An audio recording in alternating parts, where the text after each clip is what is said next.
Hello everyone! I changed something with my Discord now. My layout is all wrong. I am so sorry. I'm gonna try to fix this real quick. I don't know how, but we're gonna slowly, sort of, kind of, that was right.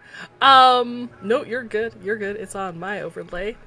So, I'm gonna fix this in a bit, but first, hello, good evening. Why did that happen? Can I not click off the thing? Really? Really? Is that just how it's gonna be today? Because I didn't minimize it.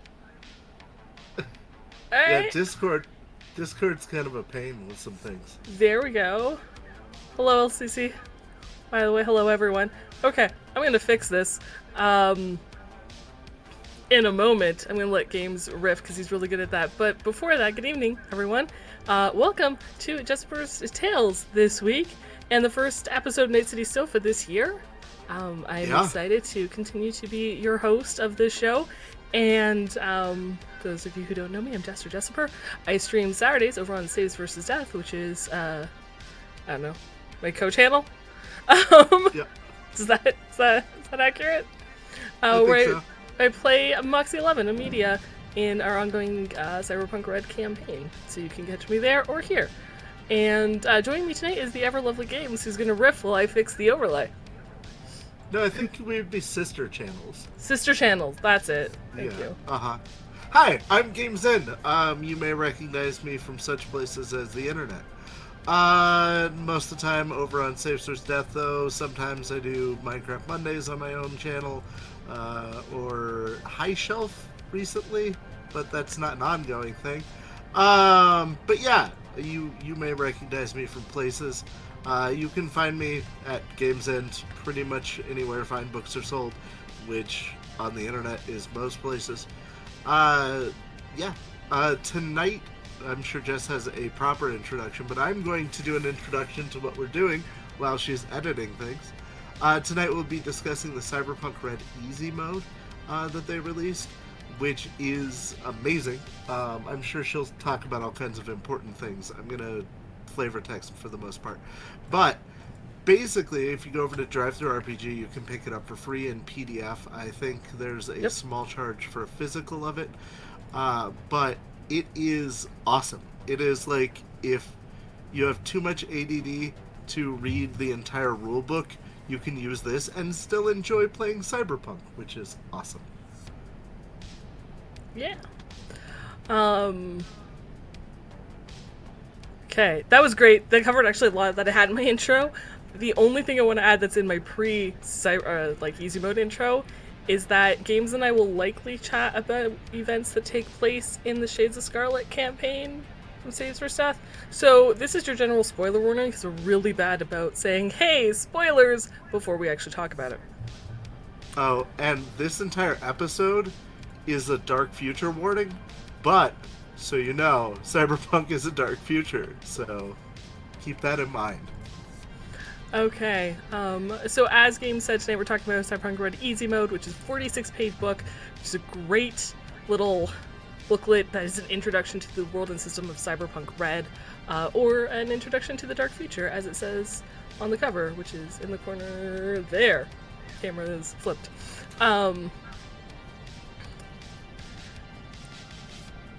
As Games mentioned, you can pick it up for free, the PDF copy for free, on DriveThruRPG.com. And if you do want a physical copy, all you have to do is pay the cost of printing and shipping. That's it. Which is amazing. You get it at cost plus shipping. It's fantastic. So, you can go ahead and can I say something? Always. This is real. No, you're on the talk show, but you're not allowed to say anything. I'll sit quiet.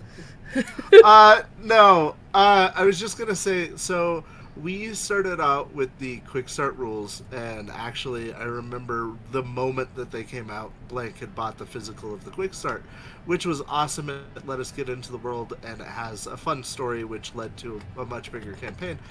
But I like this so much better than the quick start. I'm just saying. Yeah.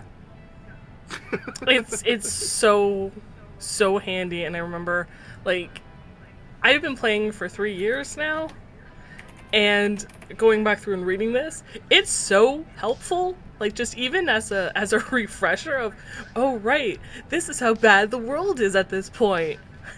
Hey, Right? It's easy to forget like how dark the future became.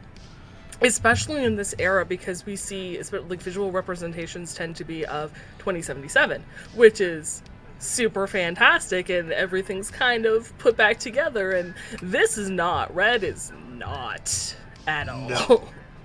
Well, and I was gonna say like so. A lot of us started with 2020, which was pre the Fourth Corporate War, and a lot of stuff changed between 2020 and 2077, the video game, where we live now in, what, 2045, I think is Yes. the current date. But, and this, like, fills in the gaps what happened there. But even, like, 2020 didn't seem as dark and dingy as, like, when we read through the history now. Because I think the first Cyberpunk, and I'm probably wrong, so grain of salt. But I think the first one's, like, 2013, and then 2020, and then there was another one released, but I don't remember what the date for that one was, and then this one. So, like, seeing, like, the progression of the world, you'll see that, like, a lot of it references things happening in the 90s. That's because the first one came out a long time ago. So, Long time ago. yeah. My entire life. Thanks. So the reason I wanted to do easy mode, and the reason I want to break it down is because learning a new system can be incredibly overwhelming. I know it is for me. And so we're going to break it down into pieces. This first episode, there we go, that's the word, is going to explore the first 11 pages, which outlines the world, the lore, and the general just atmosphere of Cyberpunk RED. And then the second one's going to go over the basic information you need to know to play the game, like your stats, your skills, how to attack, that sort of thing, like all the mechanics. In technical terms, mechanical and technical is apparently what I was trying to merge there. As well as the life path creation system, because it's super unique and I love it. So that's going to be part 2. And then in the third and final section of easy mode, which will probably be in February, we're going to go through the gig that's written in there. That's pre-written, so you can just kind of like read it and go and try it out. Yep. If you guys have any questions about anything as we're going through, please do not hesitate to ask in chat. Games is going to be super on top of it and interrupt me because I've got too much reading in front of my face, but he's going to be on top of it and he'll interrupt with your questions. So please ask them if anything is unclear. If you're watching this video on the YouTube channel after the fact of the live stream and you have any questions that don't get covered, please comment below and I'll answer them as soon as I can. Yeah. Okay. The event's better than the episode. Thank you guys. Appreciate you.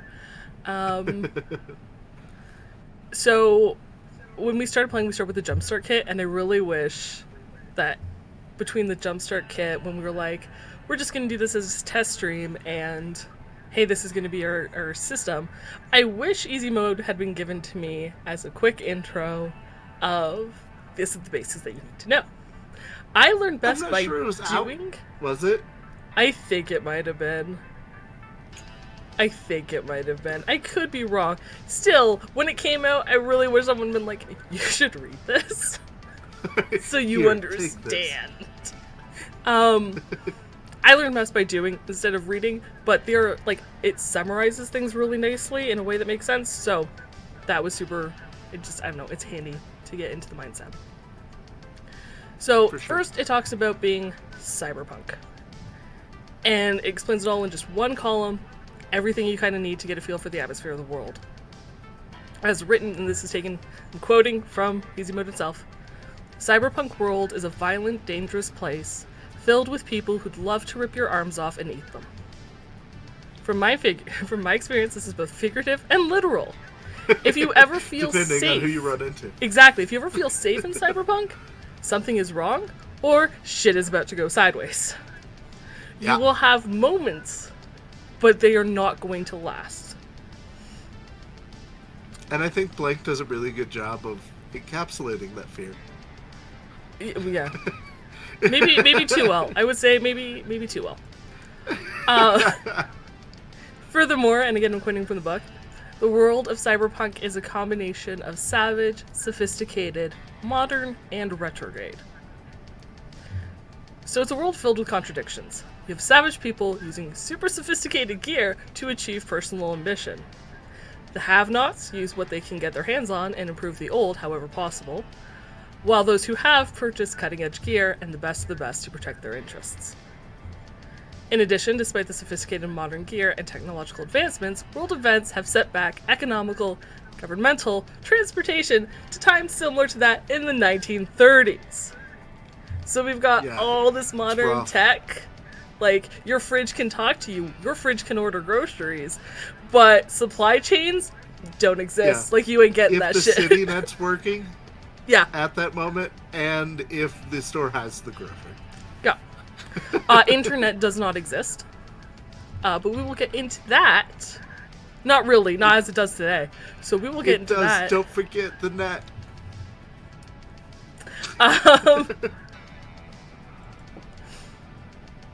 Oh no, I skipped my whole thing. Also, in cyberpunk, technology doesn't solely exist outside the body, but inside as well. Every part of your meat body can be cybernetically enhanced, and those enhancements arguably make you better. Sure, you lose your humanity along the way, just keep telling yourself you'll be fine, keep going. Those who take the risks are going to get the rewards. So that, in essence, is cyberpunk. Yeah, which is like 100% like the 3 rules of like what cyberpunk is. Like, that sentence pretty much is the 3 rules right there.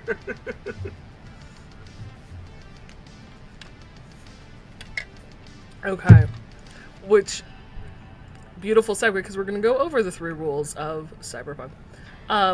Games, do you like to talk about them, or shall I? Sure, yeah. So the first and most important thing to remember for anybody who's an edge runner or just existing in the universe is style over substance. It doesn't matter how good you are at something, it matters how good you look while doing that thing. Which is like a big part of it.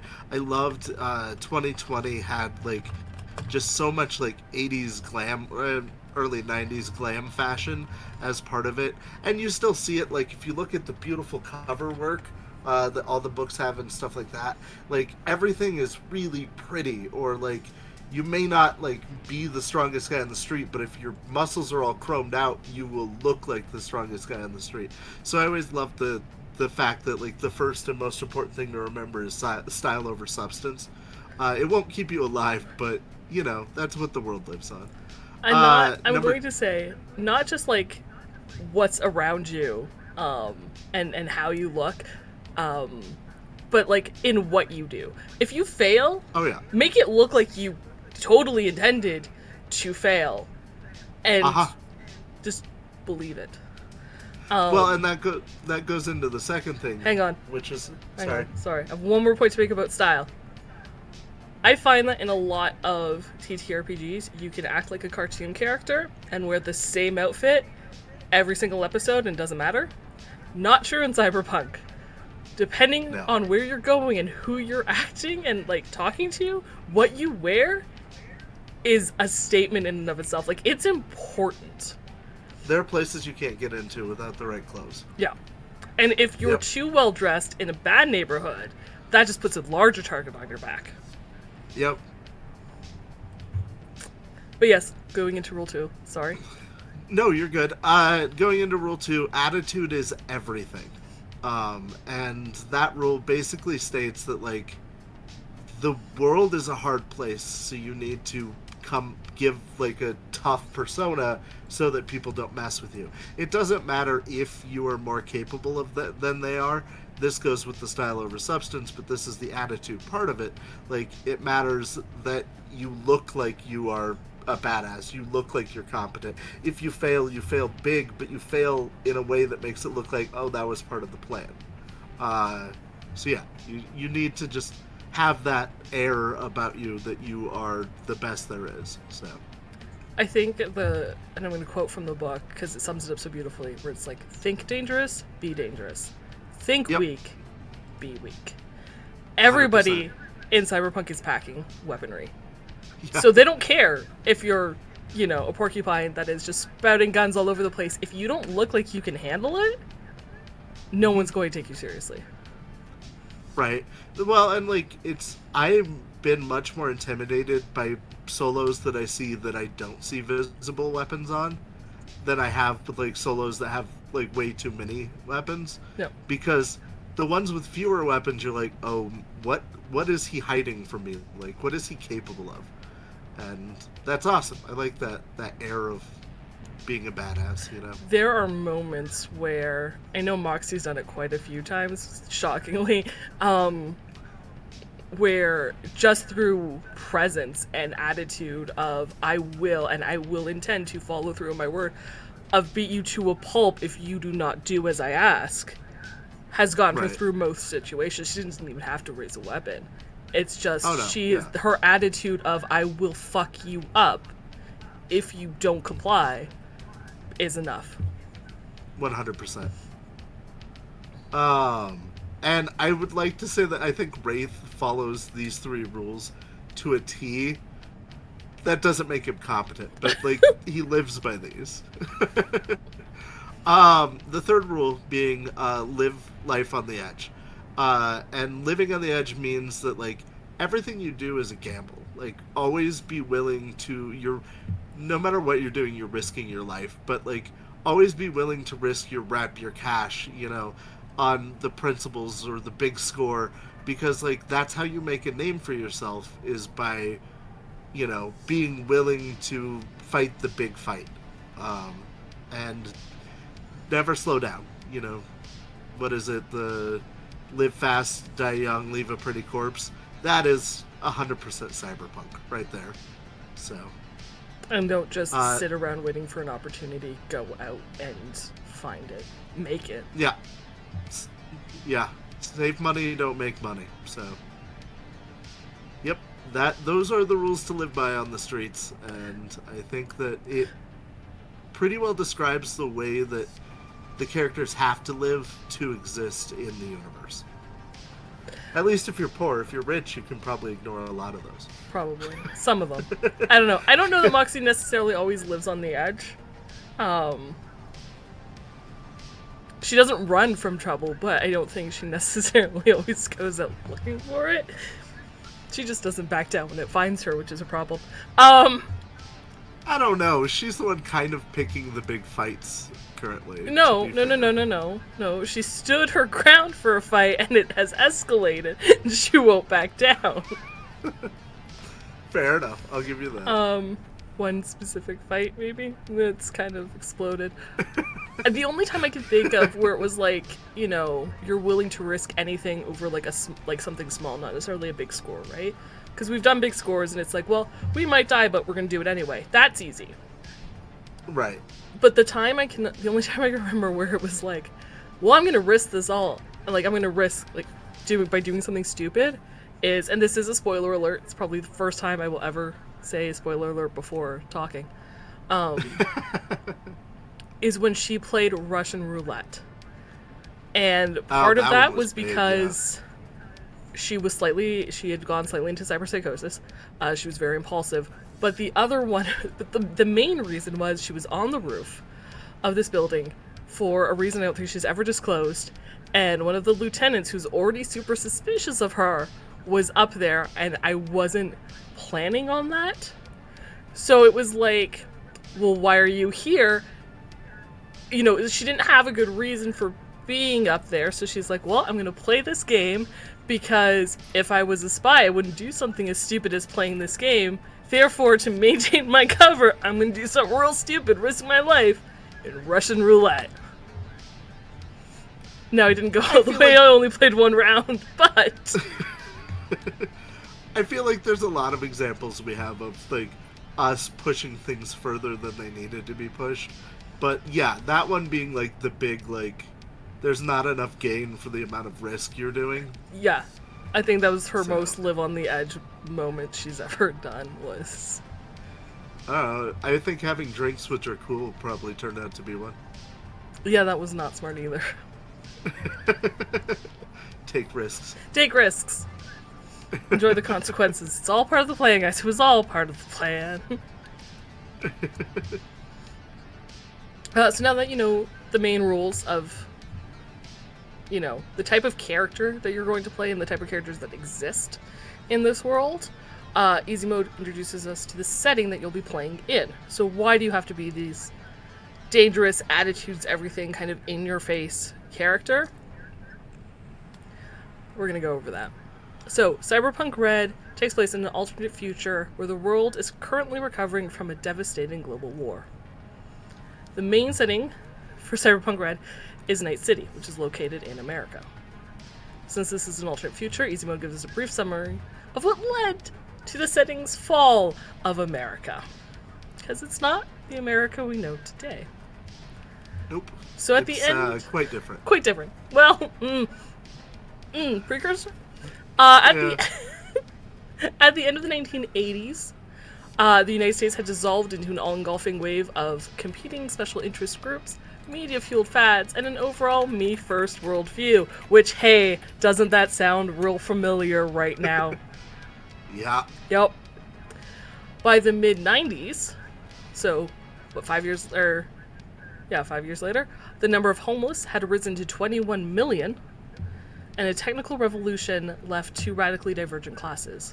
You had your wealthy, I'm going to gain as much material wealth as I can, corporate professionals, and then you had your homeless, unskilled, blue-collar workers. The middle class was practically abolished. Middle class doesn't exist. You have your super wealthy, and you're barely living above poverty, if you're even above poverty. Well, and the middle class are the poor executives, the ultra wealthy that are as ultra wealthy as all the rest of the ultra wealthy. Yeah, but essentially it doesn't exist. Yeah. So, and there were a few things that led to the nation's collapse after this. First, it was the urban collapse.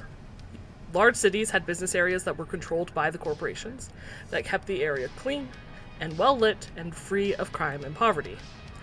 They also applied the same, safety net to residential suburbs where their executives raised family in security. Anything that wasn't corporation controlled, that poor, low-class living, was pretty much essentially the rest of everything. A combat zone. So you had decrepit, squalid, burned-out buildings filled with violent gangs and sociopaths and anyone just trying to make a living. So if you didn't live in the super wealthy neighborhood, you've literally fought for your life, maybe a place to sleep. Those are your options. Be a wage slave and be safe, or be in the terrible suburbs. So there was also a corrupt and ineffective government, known as the Gang of Four. I know, right? It's like, that also hasn't changed. But the Gang of Four was a cabal including the NSA, CIA, DEA, and FBI. And it was led by the brilliant and psychopathic vice president. And this Gang of Four turned the American government into essentially a mobster-ruled country. Yep. They pursued, again, scarily, profit above all, decimating Social Security and Medicare, and eliminating welfare while plundering all possible resources. Yeah, they left some welfare for rich companies, but if it wasn't for corporations, the rest of all of welfare was gone. Only if the welfare benefited the company. If it didn't, it was gone. And the only thing they did was build the military complex. Well, that was the thing. They lavishly gave money to the military to keep them loyal. It's the only area of government that they actually put money into.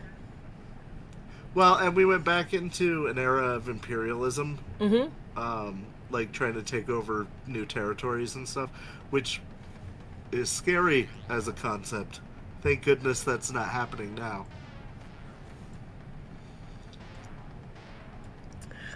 So, because the government was doing this, we got a rise of free states.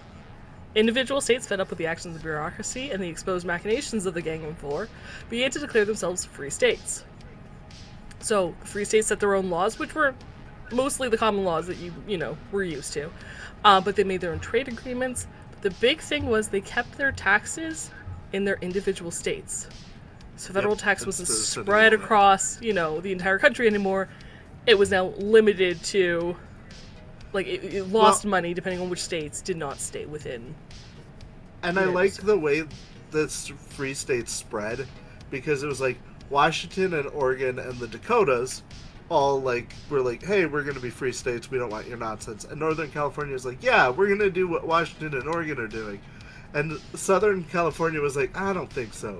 But eventually they're like, well, you know what, yeah, all right. So it ended up being all of California left, but at first it was just the northern part that left. I thought California was one of the first. No, Northern California, that part up by Oregon and Washington, was part of the first wave. It was later that Southern California Southern California, gotcha. Yeah. So you have that side of the country that's fuck this, we're out.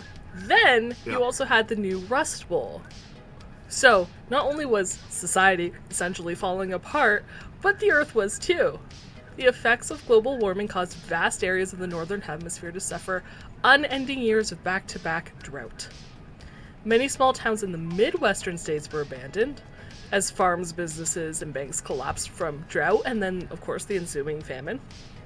Farms that did survive were purchased by huge agri-corporations, so corporations got more.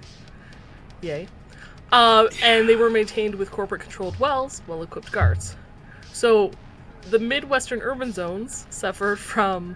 So other than suffering from drought and just famine, they then suffered the collapse of manufacturing jobs because corporations fled the country for cheaper labor in Asia and Africa. And with nobody kind of monitoring corporate mergers and acquisitions, corporations would come in, buy up things, pillage their assets, and then sell whatever remained to finance their debts. Which turned millions more, we were at 21 million, millions more homeless. Most ended up traveling the roads to seek shelters somewhere else. And this was essentially the Dust Bowl period of the American 1930s. Yep. And then, of course, your freeways, because there was so much travel, ended up becoming battlegrounds as people would attack those traveling for whatever goods they could get. So the left said, fuck this, the entire Midwest is now dying and deserted. You know what sucks about this? It's kind of true. I can only speak for where I live, but we've had drought for a very long time, and you're seeing small farm families being sold to corporations because families can't continue to do what they're doing. So this isn't that far off, except for, the whole corporate structure thing. Is it though? Well, yeah. So not only do you have a essentially mob-controlled government, anarchy throughout, the various states, then there were the plagues. Series of plagues through the country throughout the years, aided by easy and rapid transportation between countries and these densely packed urban zones, because as people left, they, gathered closer. And the government chose to downplay or ignore the effects of these medical emergencies, allowing these plagues to last and devastate entire continents. One example the book gives is the wasting plague of 1999, which was an infection that attacked your intestines and made people starve no matter how much they ate. And the Gang of Four was like, nah, it's fine. And this plague killed 14 million people before a vaccine was developed in Japan. Well, because Japan kind of stayed together as a country, more than a lot of other places.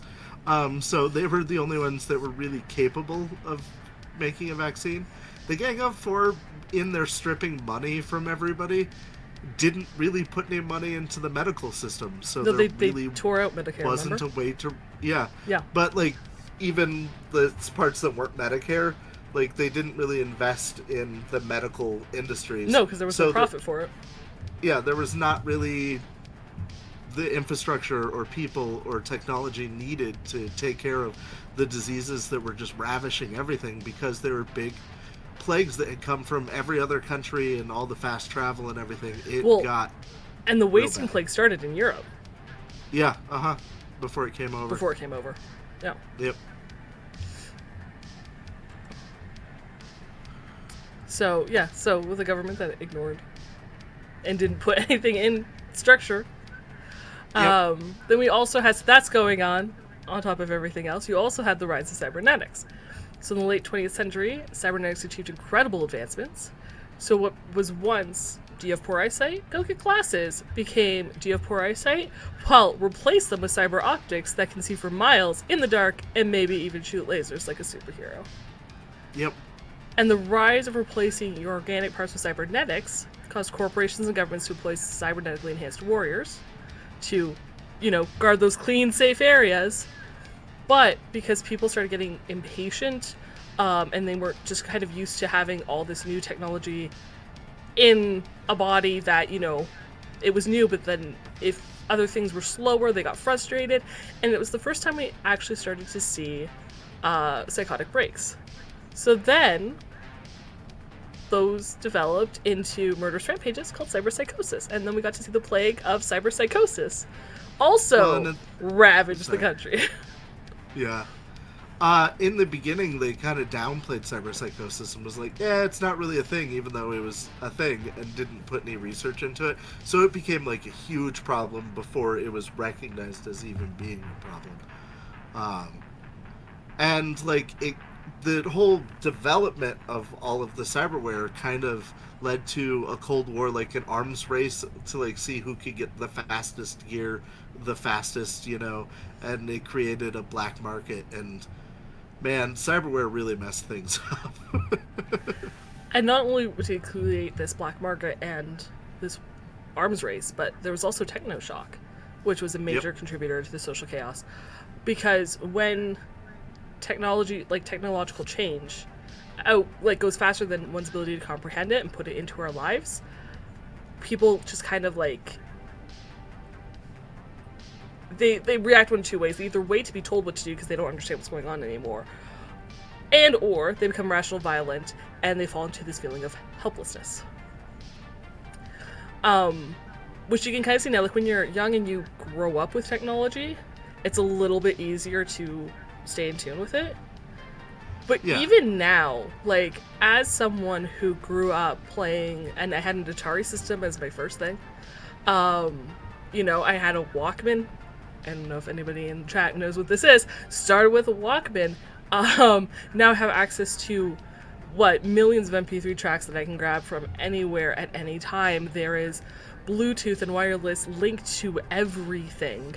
Cars are self-driving. My day. Okay, when I was a kid, I didn't have to wear a seatbelt. That was not a law. Yeah. Okay? And now cars have all these things. They have TVs inside of them. You can now unlock it with your phone, which I think is the stupidest thing, but hey, that's just me. Which was hilarious because now I'm seeing commercials for get a Faraday key so people can't just hack your car. I'm like, what did you think was going to happen when you allowed it to be remotely accessed? Just let me put my key into the car. I'm fine with this. Nope. But it's too just, much of an inconvenience. It's increasing so fast, and if people can't fit in their lives, especially if you're not, if you consider now where it's or in Cyberpunk RED, where you have those two different classes and you have those people living in poverty, they don't know how to you can't afford the new age gadgets. I can't. I certainly can't. And picture just running into somebody who had speedwear. How mind-blowing that would be to you, somebody who can just move twice as fast as you because they could afford the technology. Yep. If you could afford it. It's a huge shock. Yeah. Well, and we kind of saw a little bit of this in real life when, the internet, how there were so many people that were, anti-internet when it was starting to boom because they couldn't understand and grasp what it was. And ultimately, it became a terrible, Old West where people were doing whatever they want. And now we're kind of reining the internet in. But, you saw some of this, irrational violence or people waiting to be told what to do. at that time because the technology had changed so much. And that was, like, granted, the internet's huge. Don't get me wrong.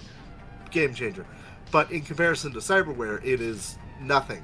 Like, yeah. Yeah. Um, so those were like kind of the bigger themes that surrounded the fall of America.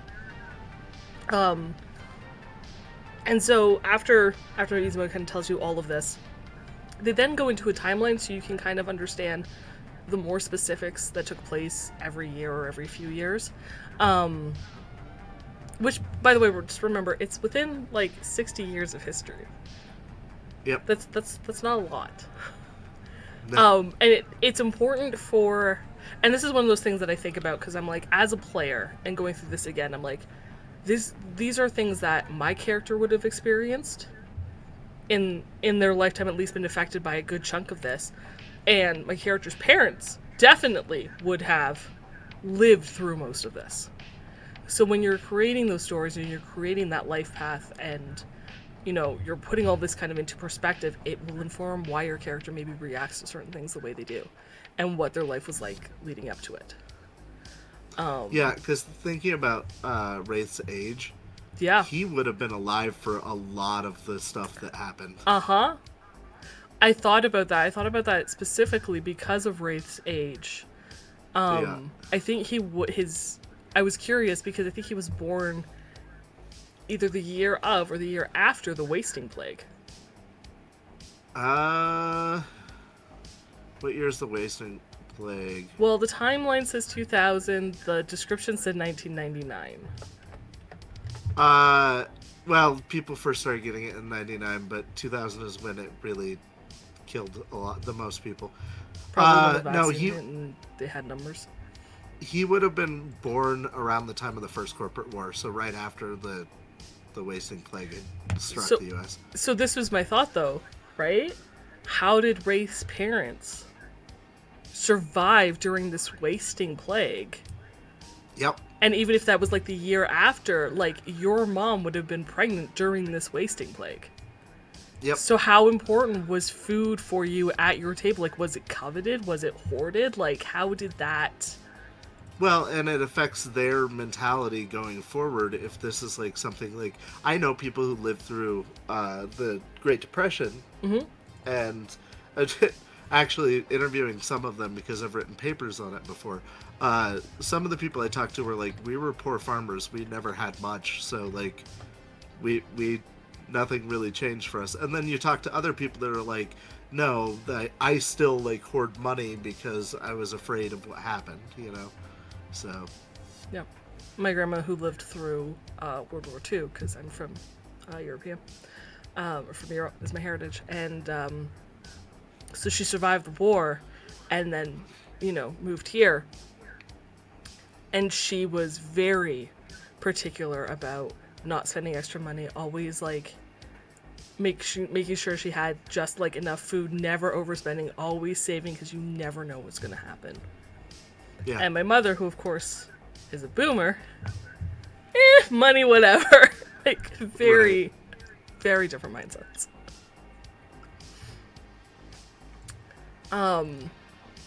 So, timeline. For Atmosphere, right, of course, remember kind of where your family came from and what you as a character might have known throughout this. And I'm not going to go over everything. I'm going over a lot, but not everything.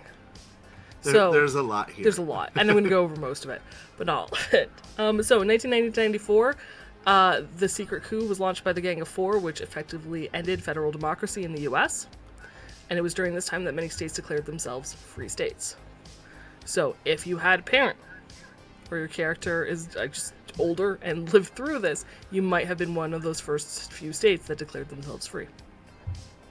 Yep, which is especially true for Night City. Exactly. During these years, it was the start of the first Central American conflict, and the government used, the war on communism and terrorism and narcotics, and ended up killing hundreds of thousands in Central America. And this is when American veterans would return home dismembered and maimed, and it drove a demand for cyberware. So a lot of cybernetics started seeing, there was a push for it The at the early time. versions of them, yeah. Also, there was the world stock market crash of 94. The US was caught manipulating European and American stock markets, which led to a worldwide financial meltdown. Worldwide. Yep. We messed everything up so bad, it screwed up everyone. Yeah. Except for Japan kind of still got away okay, but us in Europe were decimated financially.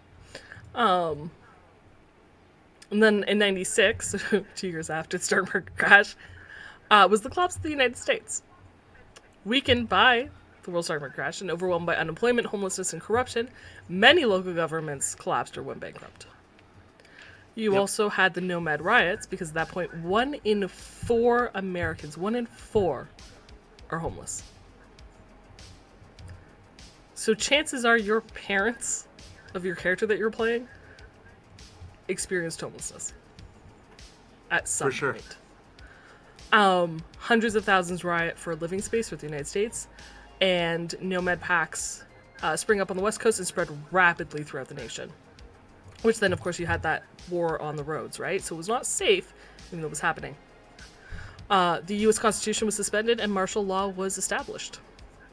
And this is the point All in when the 96. vice president kind of became like the huge dictator. Like it was bad going up to this when the Gang of Four coup happened, but it was when like they're like, nope, martial law. That's when it was like, oh shit, like things are real bad now. Yeah. 2000 was when the Wasting Plague hit Europe and the United States, killing millions. 2001, the framework of the net is put firmly in place with the construction of the WorldSat network. So a more sophisticated version of the net that we have today. Yep. In 2003, the Second Central American War happened, where the U.S. invaded Colombia, Ecuador, Peru, and Venezuela.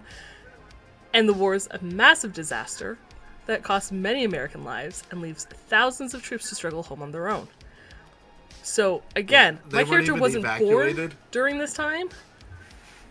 Right. And if Moxie didn't come actually from England, but you had a parent that, was a solo maybe, fought in this war, how did they get home? And how does that change how you grew up? Yeah.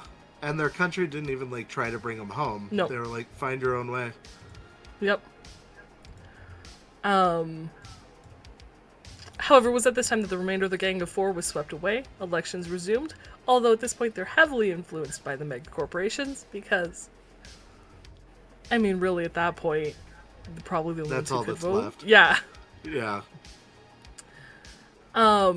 Sorry, I think I saw a question. Here's a question. Are they counting the several million nomads in the homeless number? Yes. Yes. The nomads were part of that hundreds of millions displaced. Yep. And then in 2004, we see the first ever corporate war, which lasted 2 years. It was between IBM and Orbital Air, and it introduced the world to the age of direct corporate warfare. Because up until this point, large wars were just between countries, right?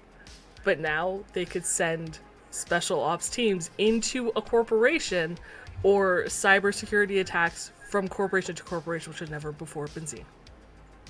Right. Well, and because a corporation is an entity and they have the right to protect themselves, they're allowed to have standing armies.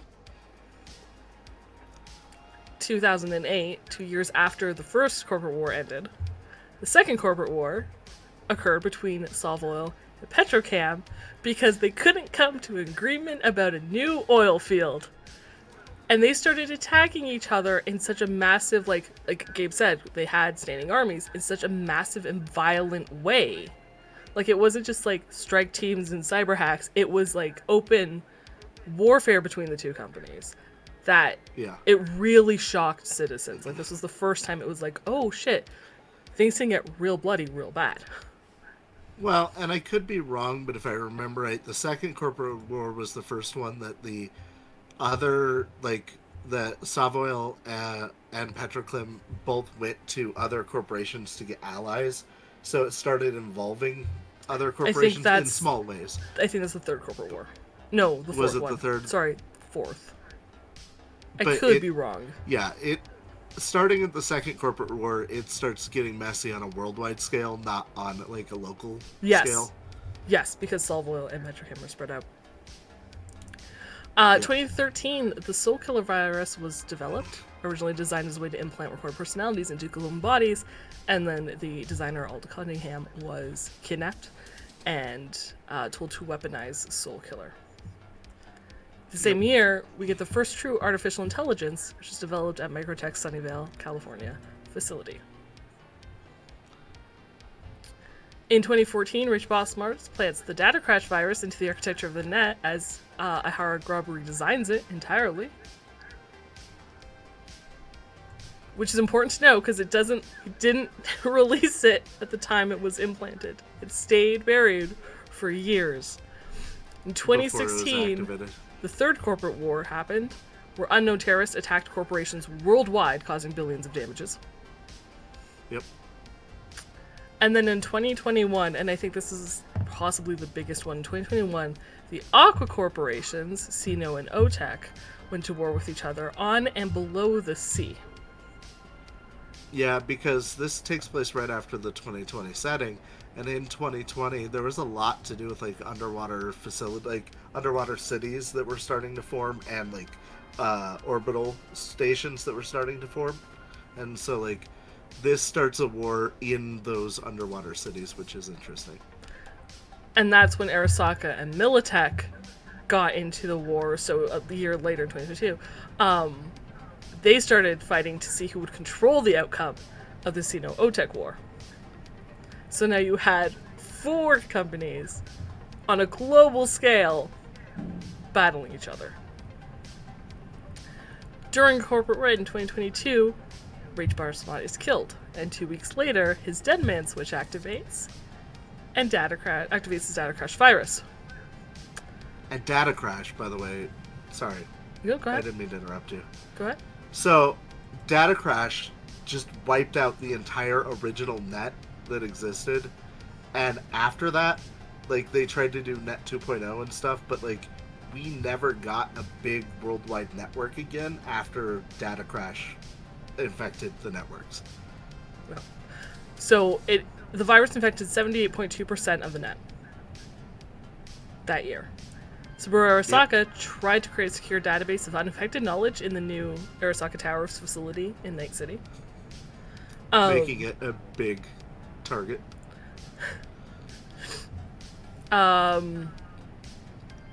This is also officially when the Fourth Corporate War hit, which of course was... So Arasaka and Militech started doing covert operations against one another while the Sino-OTEC war was happening. But then it turned into open warfare in every major city worldwide. Yep, because they had... That's when they started everywhere. killing, just shooting out people like on the streets. So any major city was a combat zone. Yep. This is 2022. My character at this point is 5 years old. She's a nomad, 5 years old. You best believe we probably stayed out of major cities. Well, and you have to think, at this point, this is when the corporations had created the safe zones and the safe neighborhoods, and the combat zones around them were messy because of all of the diseases and famine and all the bad things that happened. But the Fourth Corporate War is taking place in all of those safe zones. So even the safe zones, the only bastions of humanity that the corporations kept safe, even those were breaking out into violence worldwide because of this war that, for some reason, Militech and Arasaka joined in that wasn't any of their business in the first place. Because they wanted power. Yeah. Because corporations are all about power.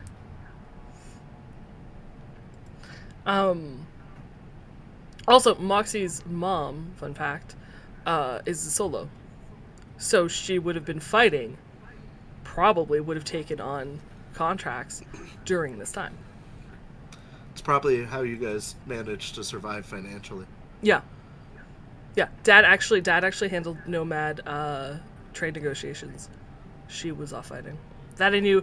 That I knew Dad was always like the spokesperson that did the trades, and I knew Mom was a solo. But it wasn't until I reread this timeline that I was like, oh shit, she would have been involved in the Fourth Corporate War. Wraith would have been in his 20s at this point. Yeah. Yeah. So here's a question. I'm gonna kind of break from going through this timeline, so I'm sorry if it's a little bit jarring, but I do want to ask, because if we consider now Wraith, your character, 20 years Sure. old, living in Night City, because I believe you've lived in Night City your whole life, Yep. right? A major city, so all of a sudden, but I think you lived mostly probably in like a combat zone, not a safer zone, but now there's extra violence in a city where you grew up in. How does that affect Wraith's perspective of Arasaka and or Militech? Well, so as I've kind of established with the character, Wraith has lived in the Kabuki area for a long time, so he probably was in a very Arasaka controlled neighborhood for what was already a combat zone. It was probably very Arasaka controlled. Was it? Because isn't NorCal military based right there? NorCal, yeah, it's a few miles up north, but it's still part of that Asian influence sphere, because we've got Old Tokyo and stuff like that. And yeah, but that this is didn't move until after the really the I Hull thought stuff. that- Like they were in Old Japantown, and that influence didn't move in until after the Arasaka Towers. It's not Twin Towers. The Arasaka Towers fell. Oh, you're right. Yeah. So technically, he would have been under Militech control during that time. But no matter what, this was part of the time when he was a street urchin. So Well, 20. I don't this think would you have can been- say street urchin. Like 20 at that point. Well, he is doing what he needs to survive. He probably was already starting to do running at this point and just didn't realize what he was doing was running. He was doing what was necessary to get by. I don't think he probably fought for either side in the corporate wars. I think he probably got by trying to help the people near him. It's part of why his relationship with like needing to protect his neighborhood is so strong, is because like it was the neighborhood that kept him alive for most of his life, and so he wants it to be a safe place for other people to be able to make it, you know. That makes sense. Does he have any strong feelings about Arasaka or Militech because of what they dragged? He doesn't like Militech. I've established that a few times. I don't think he doesn't like particularly authority. blames- That wasn't really clearly defined of whether it was like Militech specific or just authority. Well, that's true. He doesn't like authority. But he butt heads with Militech quite a few times. And Arasaka hasn't been so much of a concern with him. Well, they're not in Night City at this moment. It's supposed to be. That's They're supposed to be. not in Night Yeah. City. Not legally. Was his earlier career, because when you start a character in Cyberpunk Red, you start at role rank 4, not 1. So you've sort of started being established. You can go up to 10. So you're almost like, at the halfway mark of your career. Did the war impact his early rocker boy So songs, he did, and how? Yeah, he did a lot of. And sorry that we're kind of going off on a tangent. He did a lot of political music in his early career. If you look at like when I was making the character, most of his stuff was very political. So chances are he was writing anti-Militech songs and performing them in small venues. So he was probably in danger a lot of the time. It's no different. No, and I was going to say, I think this is important because it showcases how taking this timeline, even though it could just be a series of events, how it can affect the character that you were building. Right. Yeah, for sure. So that's why I wanted to take that pause. Yeah. So in 2023, so the next year, right, 2022, data crash hit. The world, essentially your worldwide net, gone. Absolutely gone. You don't have connection to anyone that way. Unless it is literally a telephone on a hard line, you can't reach anyone. And those haven't been maintained in a long time, so... Probably a radio. A radio's going to be your best bet. So because of this, and because of the war that's going on, there's a total breakdown of international trade. Many megacorps completely collapse. There are container shipping and air travel totally disrupted. Supplies and foods just sit in warehouses and on docks, unable to reach their destinations because nothing can be coordinated. Well, and this is what you see a lot of runs that, or I've seen a lot of ideas for runs that involve going to find the old tech from this time. Because of this disruption in trade and stuff, a lot of stuff that was like meant to be released never made it to market because of bad timing. So, No. yeah. And because a lot of those corporations also collapsed. Yep. So even if they had designs and were ready to put product out there, it didn't matter. Yeah, They and didn't you survive. see that in a few of the DLC books. They mentioned stuff that were like, this would have came out during the Fourth Corporate War, but it didn't. So, But it didn't. Then, of course, on August 20th, 2023 was the Night City Holocaust. An incursion team infiltrated Arasaka Tower's facility, and an area denial nuclear device detonates and destroys most of central Night City. Over 500,000 people are killed, not Wraith, who did experience the Night City He was Holocaust. there. He was there. yeah. And that is when U.S. President Elizabeth Kress nationalizes Militech. Militech becomes The army, the official army of the United States. even though it's in a free state. Well, in Night City, it's a free state. Over the rest of the cities Right. aren't. It's not It's true. Yep. But it gives them more power. It gives them Yeah, more for funding. sure. A lot more authority. This is also the beginning of the time of the Red, since atmospheric particles from the nuclear blast in Night City, as well as debris from orbital rock strikes, because there's still battle in the air, and the wartime annihilation of just cities and the agricultural areas that are being destroyed. It creates, everything kind of culminates and creates an eerie red pall over the skies worldwide, and thus is defined as the time of the Red. And that's where Yep. Cyberpunk Red gets its name from.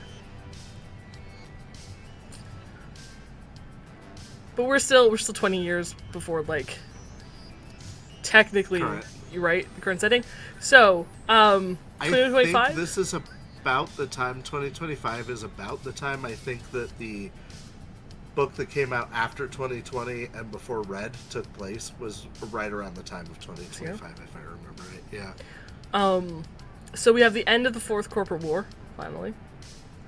And while only one nuke was dropped, the world's infrastructure is severely impacted, although not completely destroyed. The net is officially down.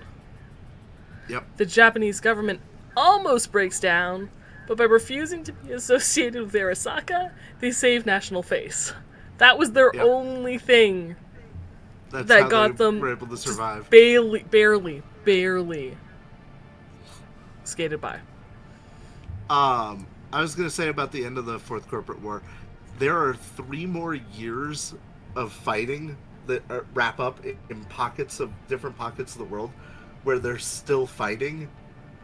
So it is not until 2028, like 2025 is the end of the war, but it's not until 2028 that the fighting actually ceases Everywhere, for the yeah. Fourth Corporate War. Yeah. Which is important to keep in mind depending on where you're at, right? Yep. Because at this point, I would say, because we're in 2025, right? Yep. Cyberpunk Red technically takes in 2045. You're probably playing a character, I would guess, 20 years of age, maybe older, not going to be much younger. So all of this would be in your character's history. You would have lived through this. Right around the time that the net officially went down. It was Yeah. probably around the time you were born. Moxie was born in 2017. Yeah, you were. Which is you were interesting. alive So she was a before kid. the time of the Red. She had access to social media, but she was heavily involved in, like, war and this, all these issues, especially with her mother being a solo. As a nomad, because she grew up a nomad, trade disruptions, I realized, because trade routes went down, and I already had a schism kind of between 2 leading members of her pack that split the pack. It was probably during this time, actually, when transport went down, because one of them, who I can't remember what I named him because it doesn't really matter, he was the jerk, wanted to, like, profit from it. Yeah. And Bishop, who's like who her family followed, was like, no, we should, do what we can to try to maintain the supplies, but not for profit. He was a good guy. And it caused like this inner civil war where a lot of her pack ended up like fighting one another and breaking off. Right. And I didn't realize that it was around the time of this transport where like transportation just stopped existing. Right. And I was like, well, that's probably the cause of this. So going back, I was like, ooh, this fills in the gap really nicely in my backstory. Well, and the next section we're going to talk about 2026 to 2030. Like, that was when, like, most of the looting was going on and, like, things were real messy. And I think it was at that point, shortly thereafter, because in 2025 is when it was 2026, 2030, somewhere in here is when Moxie actually flew to the States. So they probably took whatever goods they could get because the States were so bad. And so when they were starting out here, her little pack, because there were groups displaced from the wrecked cities that were now reclaiming nearby cities, a lot of her new pack, led by her parents, were probably shuttling supplies from place to place to these new abandoned cities. Looting old tech and abandoned storehouses. Also, the remaining United States is a functional dictatorship under President Elizabeth Cress's state of emergency, so now the States is a dictatorship officially. Yep. But yeah, she would have, and I realized then too, because as this is all happening, and then 2030, 2035, you get the resettlement of suburban Night City. Foothills, small cities around Night City are overpacked with refugees, but you also get a reestablishment of the nomad high roads. The nomads operate ports, containers, establish trade routes, where corporations are mostly local and only branch out regionally. And I realized this was like a big time in Moxie's kind of youth and teenage years, where not only would she would have been traveling like all across the States, which I already knew, handling these supplies and these deliveries, allied under the Aldecados nation, because they built, they were one of the bigger ones. This is probably where her media career started. Not necessarily started, but she was also probably used to just bringing news from city to city, because you guys, like, it didn't exist. Right. So she would have been one of the first, like, people, one of the few people of these nomad packs who would be saying, oh yes, this is being reestablished, people are building a city over here. Go by that place a couple months later. Oh yeah, now they've done this is how they've grown, or this place is here, or probably also transported refugees from city to cities that were being rebuilt, not just supplies. Yeah, that makes perfect sense. Also, probably closer to 2035, the start of city nets exist in some reclaimed cities. Yep. And the start of because corporations needed networks, they started building small local VPNs that became what is now the city nets. Which essentially means you get internet for your city. Yep. That's it. And cell phone coverage for your city. And that's it. You can... Yeah. I know in 2045, because when it becomes more secure, like they're officially kind of across cities, you can kind of go from city to city, but it takes weeks to get that information. Days or weeks to get that information. Yeah, it is still not easy. It's still brutal.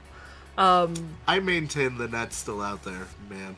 It is. It's full of rabbits and horrible.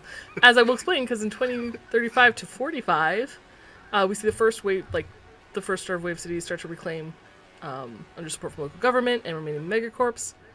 Rebuilding of old factories by corporations and other individuals began to replace lost tech. We start to see the rise of new corporations come up. This is also when Netwatch attempts to clear out the rabbits and reestablish the old net. After a 3-year losing battle, they give up. Well, and so yes, it exists. It's not coming back. Right. Back in 2020, Netwatch was like the thing to be afraid of. If you were doing actions, there was a chance Netwatch, who was paying attention to the entire net, would see what you were doing and send ICs to come kill you. And so like they were like the big bad guy for net running back in the day. So the fact that this like huge powerful big bad guy could not deal with the situation, like that's not a good sign. It's fantastic. We also get the establishment of the first data pools, information servers, and exchange systems designed for open use within the limits of a city. And the rise of the first mega buildings to handle the homeless population. So these are all-in-one arcologies designed to rapidly create safe, habitable zones. And I always picture, if you've seen Judge Dredd, those mega structures where they have apartments and they have, you can see it in the video game, the 2077 video game as well. They have stores, there's like a clinic in there. Everything's kind of smushed together in one cramped, very tall building. Yep. So of course we went through all of this to help you understand the atmosphere of the time of the Red.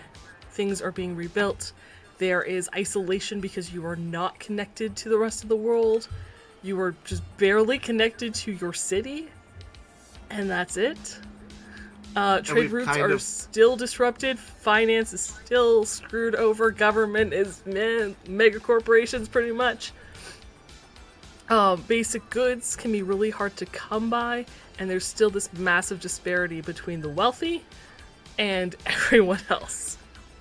But we're still at a point of like kind of normalcy. Like things have gotten better enough that not everybody is just in constant suffering, but nobody is doing well. Yeah.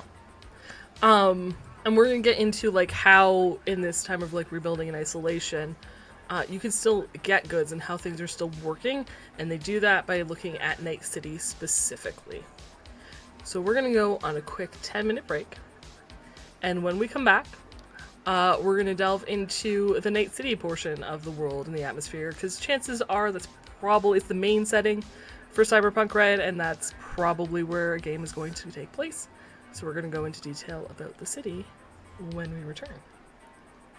Be right back. Is there anything else you had to say about timelines and No, I think history? We covered it pretty well. Cool. Alright. And we will see you guys in 10 minutes.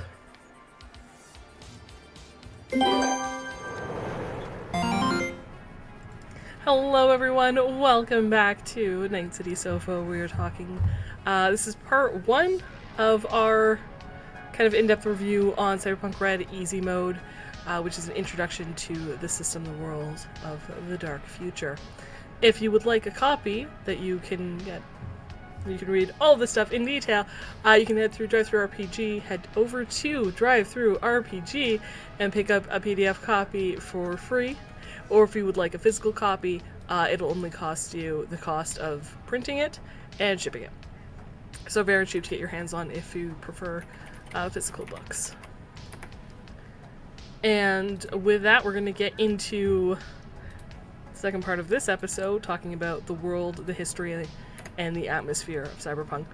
Narrowing down our focus into Night City itself.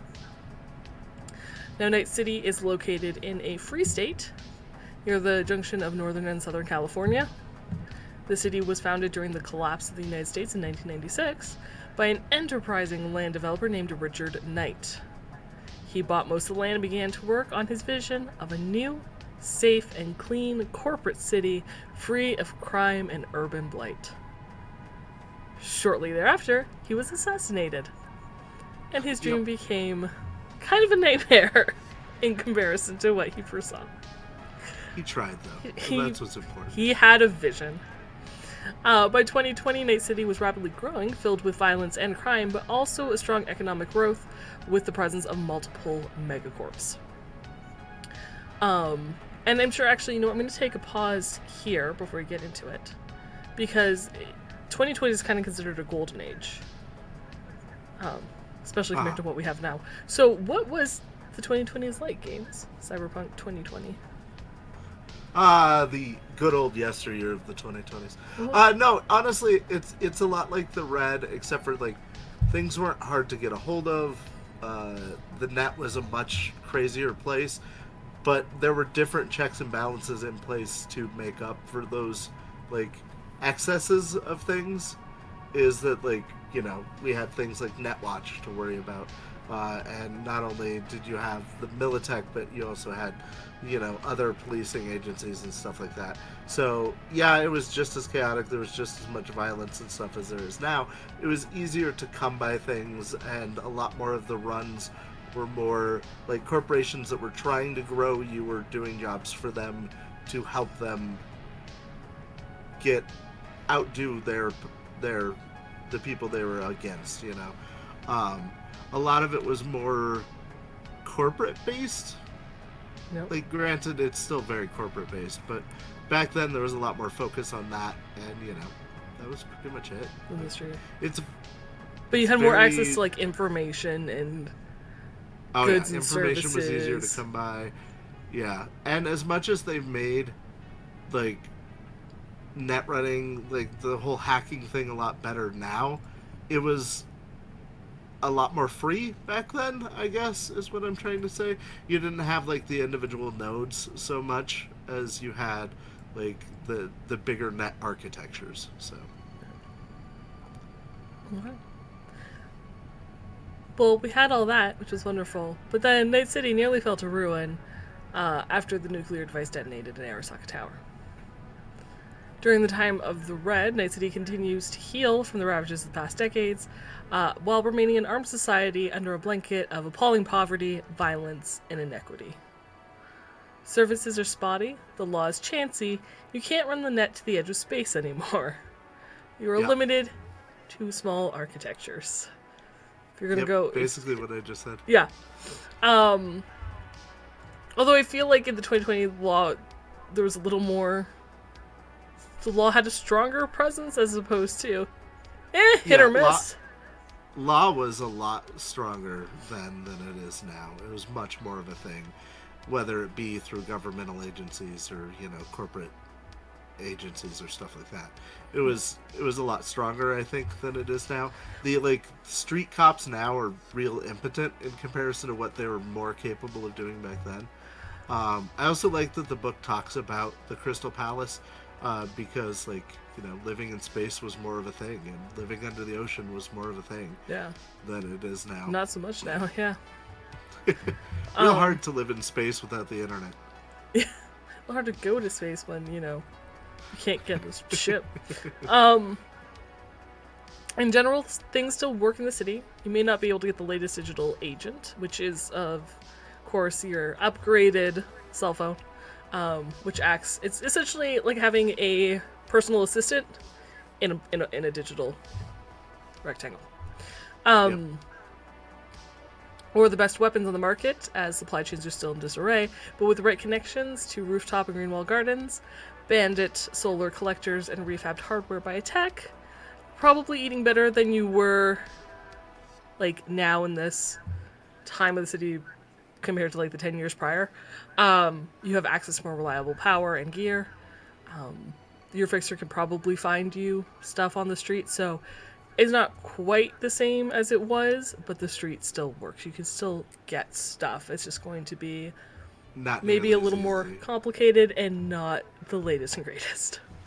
Right.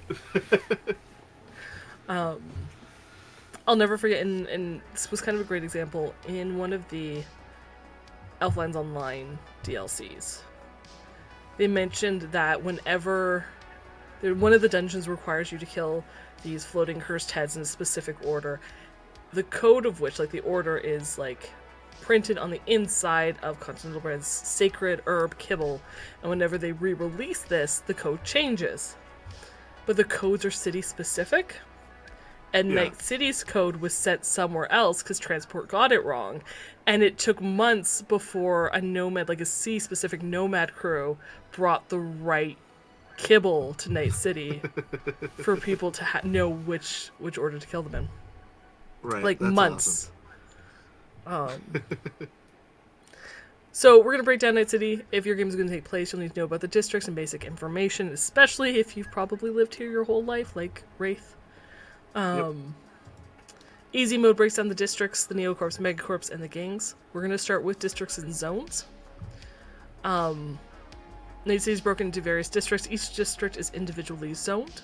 The list on page 9 of Easy Mode is great to keep handy if you have a job.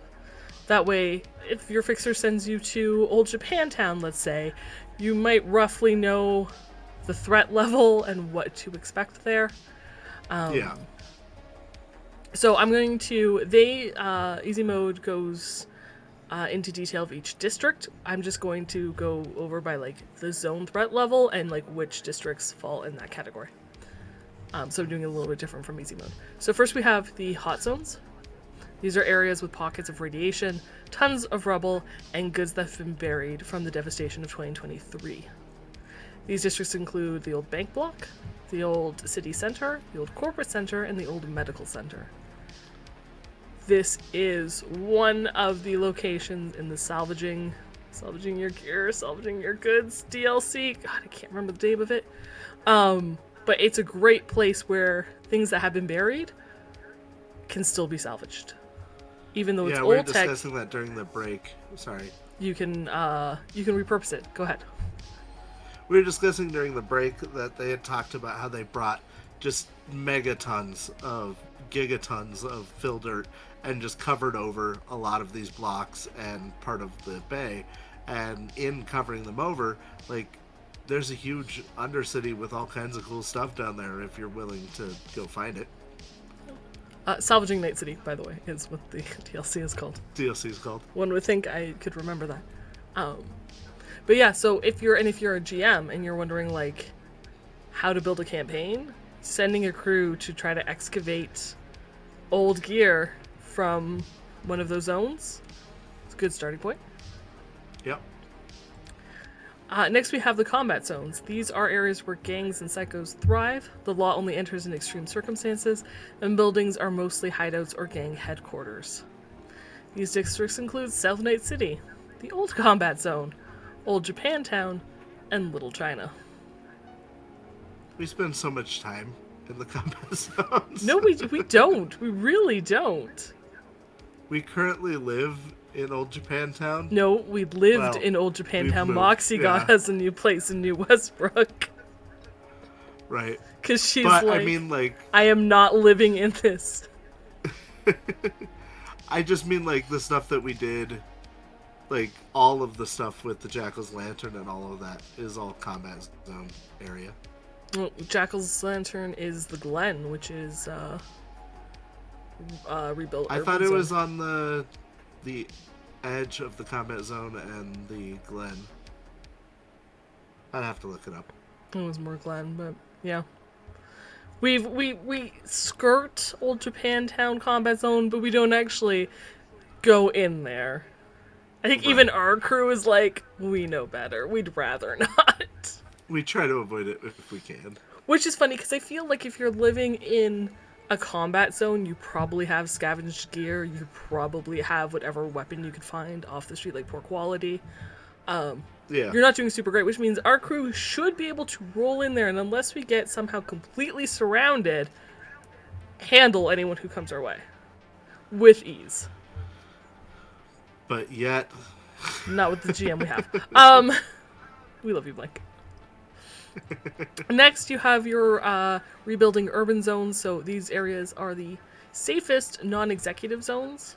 They have repaired buildings alongside brand new ones. So these are the ones that are not quite in the process of reconstruction. They've been reconstructed. They're like the safest you're going to find unless you're in an actual executive zone. Districts include the NorCal Military Base, the Watson Development, Little Europe, University District, the Glen, Upper Marina, and Pacifica Playground, which kind of has sections all throughout Night City.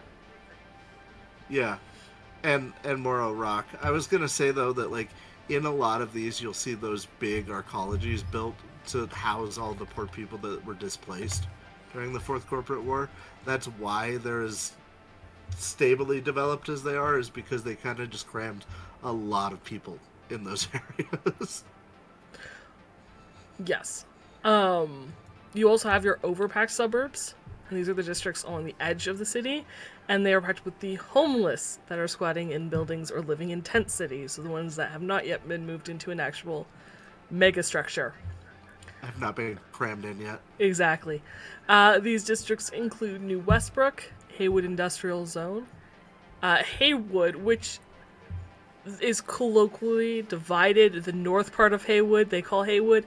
The south part, which is technically the poorer part, is called Santo Domingo, which you do see, I think in 2077 it's officially called that, but in 2045 it's just like, oh, I'm from Haywood, like I'm from the richer part of this overpacked Right. tent city, really bad area. Well, and if you look at And then Rancho the Coronado. Haywood description, it talks about how the northern part is starting there's starting to be some wealthy and powerful people living in the northern part. Yep. Who keep all of the poor people down south in Santo Domingo. Yep. Which is why the South has been like, no, we're not part of Haywood, we're Santo Domingo. Yeah. And I'm pretty sure it's officially then divided in by 2077. I could be wrong. Yep. I think so.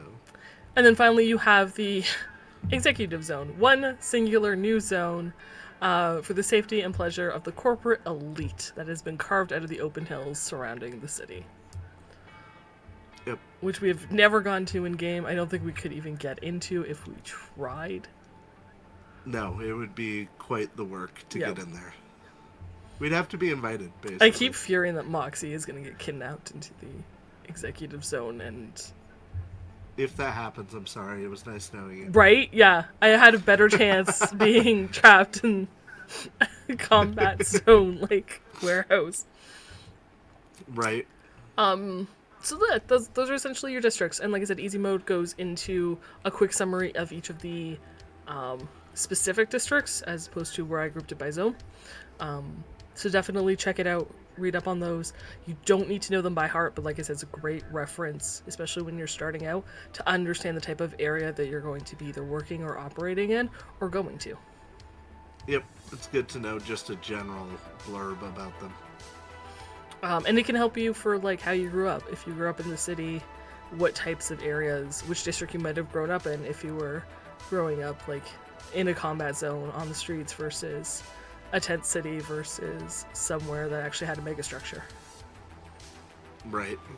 You were lucky enough to live in a mega structure. In Life Path, we'll discuss next time. Now we're going to move on to Neocorps and Megacorps. Megacorporations, as we know, kind of rule themselves. They're as strong, if not stronger in most cases, than any government. These corporations have a strong presence. The ones that we're going to talk about have a very strong presence in Night City, and your character likely knows about each of them. Can I interrupt for just a moment? Yes, you may. I saw Did you see Hero's post? Heroic says, I would scope for this chat, but there's a housing DLC that pairs really well with this info when developing your character, deciding where they live. There's 2 housing DLCs, and actually thank you for bringing that up. By the way, all these DLCs are free on our Talsorian's website, or you can get them bundled over on DriveThruRPG. The first one is... test my knowledge, let's see. Hang on. Cube hotels and cargo containers. And the second one is studio apartments and corporate con-apps. Yep. But I thought you had those backwards. But yes, those are the 2. And I put the link to the DLC in the chat. Thank you very much. The link will, if you're watching the video, will be in the video description below. Yep. So yes, if you're looking for even more detail where you work could be living now, there you go. So, going into the corporations that you probably know about, your character probably knows about, these are not names that would be unfamiliar to you. Again, I wish I'd had this list when I started playing. I know a lot in the earlier episodes I was like, hey, for the new kid, do I know about this corporation? So here's a list of some that you do. First is Biotechnica. They created the Choo-Choo formula. So Choo-Choo is the new fuel source for vehicles and power plants. Yeah, because gasoline became so rare in the early 90s, Biotechnica invented Choo-Choo back in like 92, 93, somewhere in there, and it kind of became the standard for what people used for fuel. Yes. However, they sold the formula to Petrochem and Sovoil, which we'll also be talking about. So if you're getting your fuel from a company, it is either Petrochem or Sovoil. Probably Petrochem. because they're still fighting. Biotechnica, however, has cornered the market on biotechnology and genetic engineering. So in one of the more recent DLCs that we saw, which was your new best friend, all about cyber pets, that is Biotechnica. That is genetic engineering. They are also the ones who will come after you, probably, if not Continental Brands, if you have a rooftop garden, because they control farms and crops and biotechnology. Oh, sorry, I was reading chat. Yes. LCC says the maglev that connects the executive zone to the rest of the city is a really cool detail, and describing your executive player literally hovering over the rest of the city while entering the executive zone is a great opportunity to get their opinion on it. I love that. That is fantastic. By the way, maglev is a train that is hovered by a magnetic suspension. For those of you who don't know, because I didn't know, and the group kept going, the maglev station, as though it was the most common thing in the world.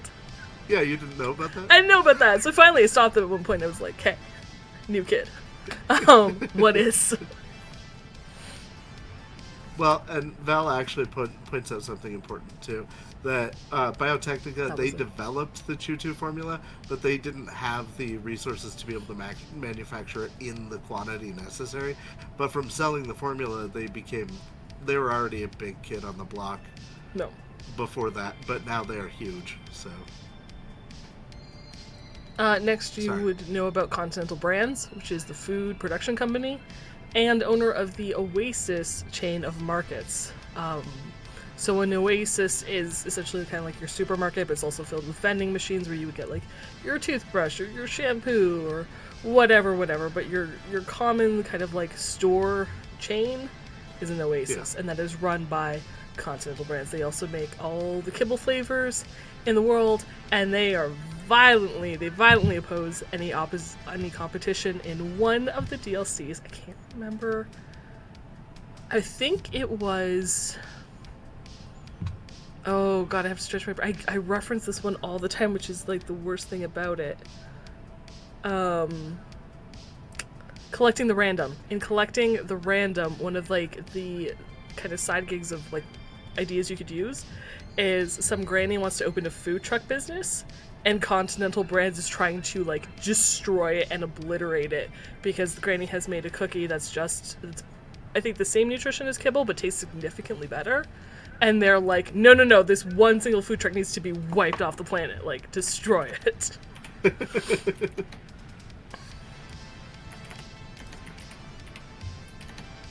Sorry, I'm responding to chat. I apologize. Okay. No, that's cool to know. I will say LCC said that they were at PAX Unplugged, and they got to talk to the main writer for the Cyber Pets DLC. And asked them what they want to do next, and the writer said if they ever get a chance to do a sequel, they'd want to do Cyber Pet mounts, which is really awesome. Which would be awesome. You actually finally get to put that writing skill to use. Games, you want to talk about the next one? The next corp? Danger Gal? Sure. Who has their entire own dossier. Yeah! They're a private investigation service that has a J-pop flair to them. Danger Gal basically is kind of like the CIA without being the CIA. They're awesome, and if you haven't checked out the Danger Gal dossier, please do so. That drive-through RPG link I put in chat to get this book. You can also find Danger Gal on there. You do have to pay for it. It is not free, but it is the Catgirl CIA for sure. But it is totally worth the money that you would spend on it. Next up, we have Militech. I was going to say, more than just being like a private investigation firm that has files on like a bunch of people across the city, they are big in style, especially in various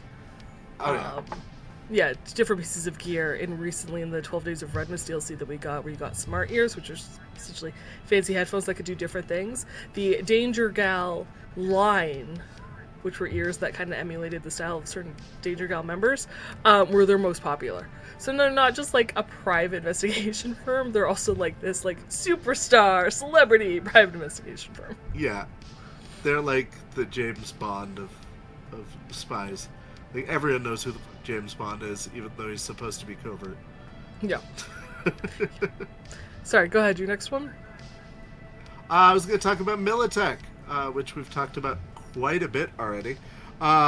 They are the Americanized mega corporation that specializes in arms and military equipment and mercenaries. They are part of the problem. But if you want a good gun, they're probably the ones you're going to have to buy them from, honestly. There's other companies, and I'm sad that two of my favorite companies are not even mentioned on this list. But Militech is kind of the go-to. Is Faisal one of them? Yeah. And Gunmart the other? Uh-huh. Uh-huh. How did I know? Yeah, because these are like the important megacorps you need to know about. Faisal and Gunmart aren't even on here, and they should be. No. Network 54 is the largest media corporation in the world, and that is a big statement when you consider most megacorporations have only branched out regionally. Somehow Network 54 is still across the world. They are a big name. They are also the biggest content producer in Night City. So if you want entertainment, you're probably getting it through Network 54. Yep. Which is awesome to see, because I think largely, I think Savoil has people here and maybe even a headquarters here, but I wouldn't call this their home base, probably. It might be, but I don't think so. But Studio 54, this is where they are from, is Night City, which is cool. Next up, we have Petrochem, the world's leading producer in Chutu, which is, necessary for everybody to be able to drive cars and things. So you definitely have heard about them. Or your AVs. Yeah. Because again, AVs. in this world where we're recovering from plagues and famines and wars, we have flying cars. Yeah. Well, the wealthy have flying cars. Medical corporations. Well, corporations have flying cars. Yeah. Yeah. Uh-huh. Yeah. Next up is Rockland Augmentics, producers of cyberlimbs and other structural enhancements. Rockland does a lot of the what are they called? I'm trying to remember. Linear frames. The linear frames. So you may run into some of their products as you're playing as well. Savoil, the leading producer of petrochemical products, they're the competition. They're a pain in the ass, is what they are. These are the people who own the gas stations that you're probably trying to rob. If not Petrochem. Yeah. Trauma Team is your subscription-based ambulance and paramedic service. Because Medicare still doesn't exist. You pay for it if you want it. Trauma Team is the big name. There is also the REO Meat Wagon, but they're kind of like your budget medical service. If you want good care, you're going to pay for it. It's going to be Trauma Team. Ambulances. Zarifa is your manufacturer of drones, autonomous robotics, and construction mecha. So in a lot of the zones that are under development, if there's construction going on in a building, chances are you're going to see Zarifa construction material. Yep. And drones putting things together. And then the last of the big Neocorp/Megacorps that you see here is Ziggurat, who are the backbone of modern communication and data. They're kind of the ones who took over for Netwatch in the modern example. They're the big telecom company. So.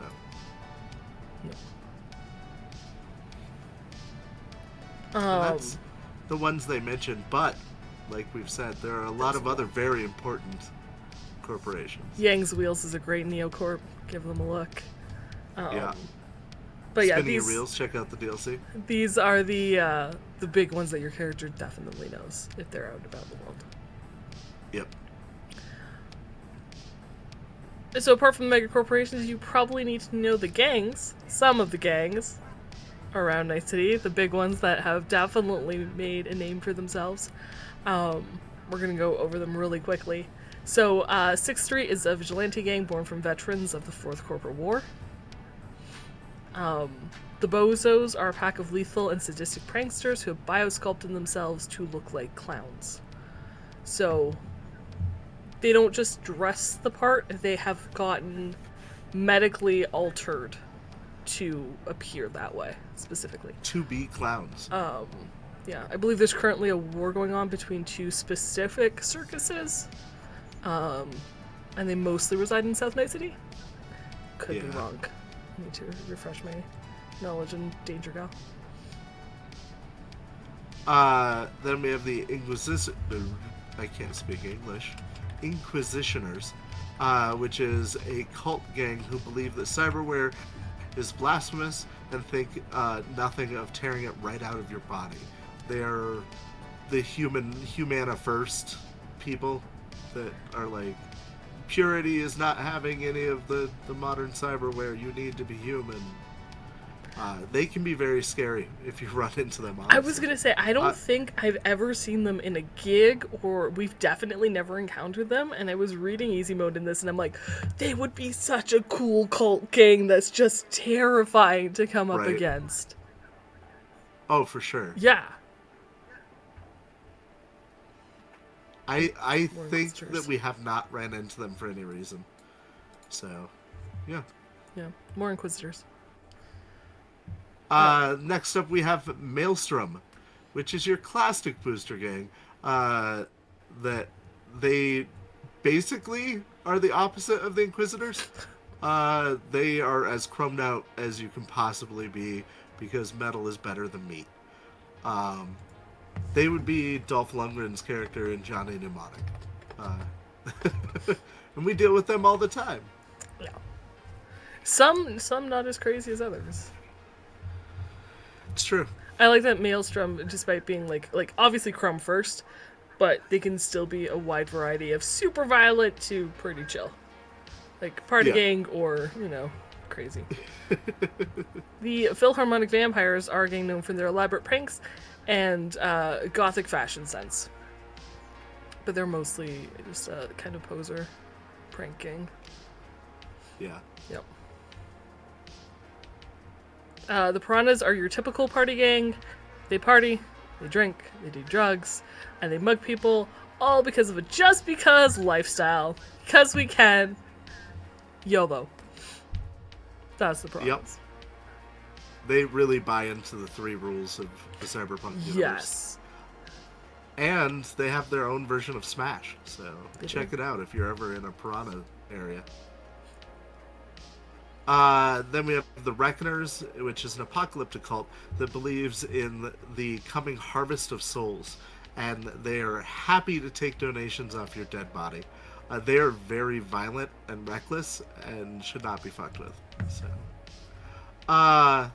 last one on this list are the Tiger Claw, which is a dangerous protector gang in the Asian community known for their fast bikes, enhanced reflexes, and killer martial arts skills. We run into them all the time, so I'm sure you know about them, but they're every movie where they show the modern Yakuza or Trong or any of the typical Asian mafia characters that are shown in movies. In the first Fast and the Furious, this would be the opposing street racing gang. That's kind of who these guys are. So. I'm trying to remember what his name is, and I can't.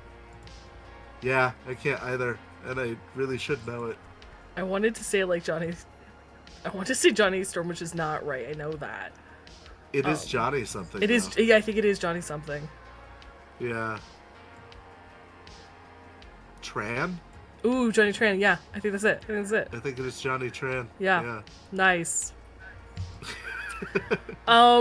Be- Not really. yeah, he's a pretty good representation of what the Tiger Claw are in this. Yeah. Finally, there is a chart with various street slang terms commonly used in the cyberpunk setting. For example, booster is any member of a gang that has cyberware, leather clothing, and is, prone to random acts of violence. So when you read or talk about a booster gang, you know what they're about. They're going to have chrome, probably wear some sort of like leather, and they're going to just be violent. So there's a ton of terms. I'm not going to go through them all. But I Well, suggest that you have this sheet out and you refer to them as often as you can because it will help immerse yourself into the world and kind of get a feel for how you would talk with someone. well, and there's a lot more slang than this that's kind of accepted. If you go to the Cyberpunk wiki, there's a huge list of slang. It's good to have and to really make the world seem full. You see that we use like chumbada or chumba a lot on our show, and several of the other very common street slangs.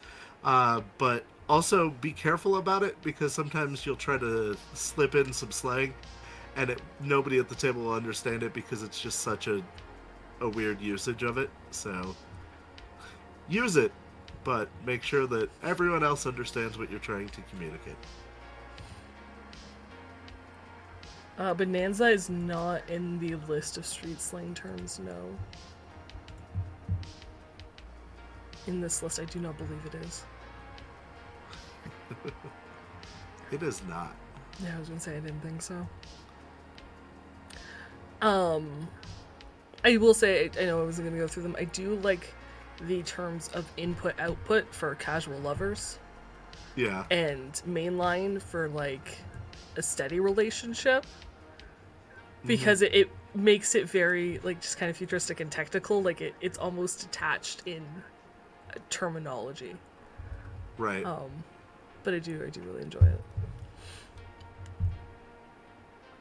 Finally, I want to talk about the media inspiration and references that are written on the left side. I think on page 11 is where it is. So if you're still kind of struggling with the mood or the vibe, it's page. Oh, apparently page 32. It's not here. So on page 32, there's an excellent list of books and films to read or watch on the left sidebar. The Cyberpunk bibliography includes, but is not limited to, Do Androids Dream of Electric Sheep by Philip K. Dick, Neuromancer, Count Zero, Mona Lisa Overdrive, and Burning Chrome by William Gibson, and Snow Crash by Neil Stephenson, among others. For filmography, it includes but is not limited to Akira, Altered Carbon, Blade Runner and Blade Runner 2049, The Expanse, Max Headroom, and Robocop 1 and 2, amongst others. So, either read those books, watch those films to try to get a sense of the setting. Watch or read Snow Crash. If you do nothing else, read Snow Crash. Sorry, I love that book.